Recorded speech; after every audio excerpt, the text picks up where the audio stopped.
Hello everyone, and welcome to the Commander's Forge. My name is Andy Bentley, and the Forge is an area for me to talk about magic, Commander, and anything else. Now, anybody who doesn't live under a rock would know that Wizards gave us a first look at Dominaria United. But the release date for Dominaria United isn't until September 9th, which means we got this look a full month before the set. And I don't really want to go into too many details because I'm sure I'm most certainly not the first to get to it, and clearly a lot of people have already talked about the spoilers that are coming and the things that were found online. So instead, I want to talk about a theory based on something that was confirmed with what they showed. The first Planeswalker we had that was completed was Tamiyo. Now, according to what they released as part of the spoiler, Ajani has also been turned into a Phyrexian. So I have this running theory that the Chibi Planeswalkers are all going to be completed before the end of this storyline. Now, what do I mean by the Chibi Walkers? Well, there was one of those secret lairs back a while ago that had Chibi versions of Planeswalkers. It included Tamiyo, Ajani. Those two we know have already been completed. Then we have Ashiok, who we already know, if he isn't there, is somewhere around there, because we got that short story about Elishnorn having nightmares, which were given to her by Ashiok. Then we also have Angrath, and the last one is Sorin. Now, sure, Sorin is one of the most ancient Planeswalkers, arguably one of the strongest Planeswalkers. So, sure, he'd be scary if he was completed. But if Angrath gets completed, we've already seen one parent figure turned into a Phyrexian, and that is Tamiyo. It is confirmed that she has a family. Angrath's whole story from Ixalan is him being trapped there and trying to find a way home to Theros and his daughters. And if they end up making him a Phyrexian, I can't speak for everybody, but I would be very not happy with that. But yeah, that's basically the theory that's been kicking around a little bit now. And honestly, until we see another one, I'm not going to say it's confirmed, but 2 out of 5 is a little bit of a trend. But yeah, I think that's about all I had for this part. And I'll be right back where we're going to continue the series that we started and then kind of forgot about last week. We'll be right back.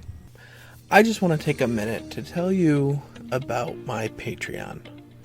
I know times are hard for everybody, and I know it isn't easy to shuffle around bills and stuff. Believe me, I know that. But if you would like to help support the podcast, you can find the links to my Patreon in my link tree, which is always put into the description of either the video or the audio, wherever you're listening to it. It would really mean the world to me. Honestly, I'm just struggling to make ends meet most weeks. But that's it. That's all. If you want to help, the links will be where you can find them. And we're back.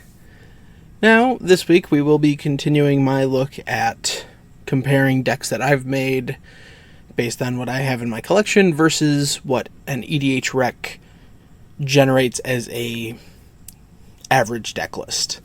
Now, so far, I started with mono green doing my Finn the Fangbearer deck. Then I've done mono white with my Linden Steadfast Queen, and I've done mono black with Karavek the Spiteful. Now, as for the other two colors, I don't currently have a mono blue deck or a mono red deck. So instead, I decided to look at something new that leans towards one of those colors.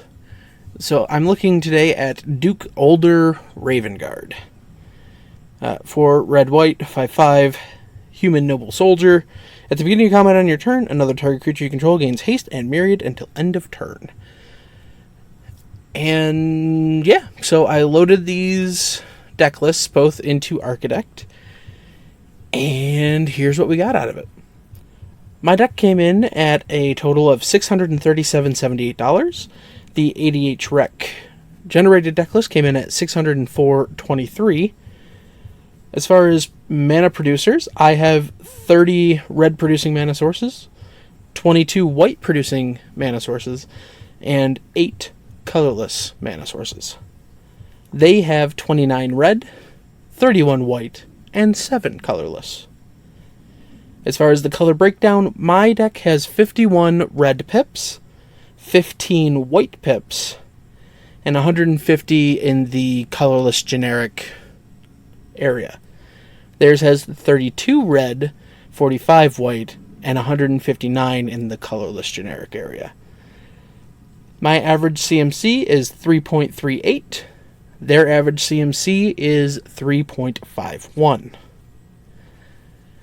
Going through the list of what I have at what mana cost, I have 7 1-drops, 17 2-drops, 13 3-drops, 10 4-drops, 12 5-drops, 3 6-drops, 0 7 or 8-drops, and 2 9-drops.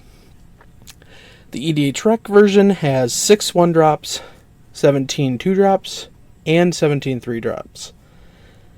9 4-drops, 6 5-drops, 9 6-drops, 1 7, 1 8, and 1 9-drop.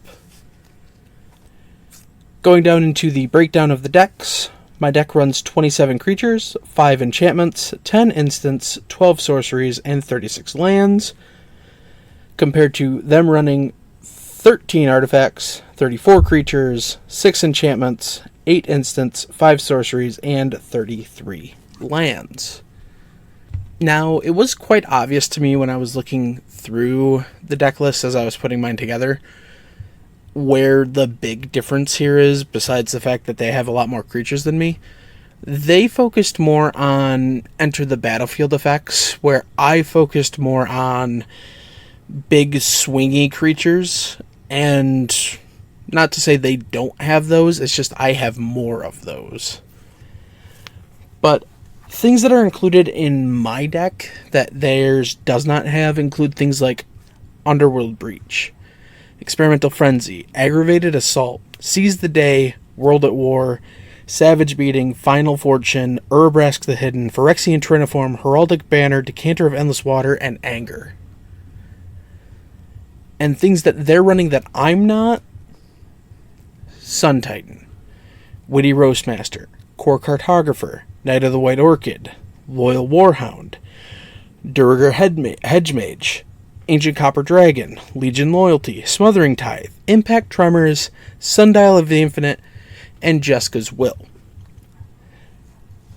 Now, I say those are the notable things because on their side, Core Cartographer is when it enters, get a land. Same with Knight of the White Orchid and Loyal Warhound, as long as an opponent has more lands than you.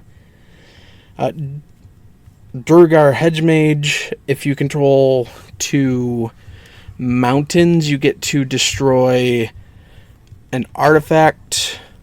And if you control 2 planes, you can destroy an enchantment.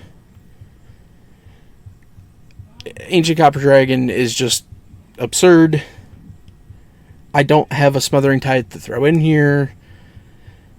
But they really want to focus on you making tokens. So, like, they're just looking at the 6 enchantments they run. They have Anointed Procession, Goblin Bombardment, Impact Tremors, the Legion Loyalty, the Smothering Tithe, and Warstorm Surge. So they want to deal a lot of damage just from making tokens, where mine doesn't do that. A lot of the creatures that I want to give the Myriad to are, well, things that both of us tended to include, like Dockside Extortionist, Inferno Titan, Imperial Recruiter. Just the things that are gonna do a lot when I make that copy. We're both running Port Raiser, because the stupid thing about Port Raiser is if you make 3 copies of Port Raiser, you get 3 more attacks. It's just... yeah. So, just... there's a lot similar, but a lot of it's very different. And I don't even really want to get into, like, the differences in the lands, because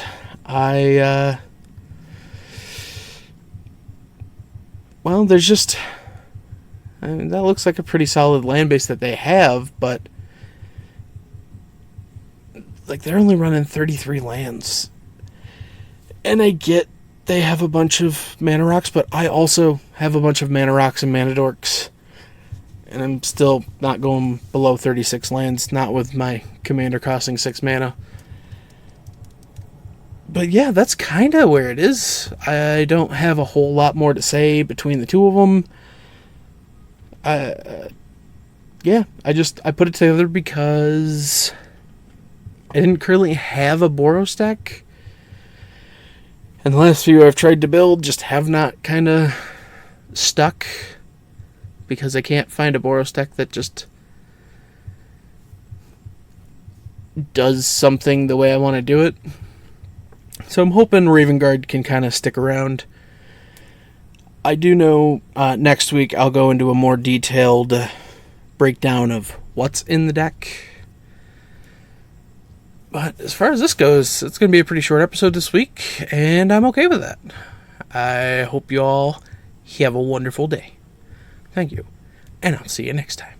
Thank you for listening. All of my links can be found in my link tree in the description below.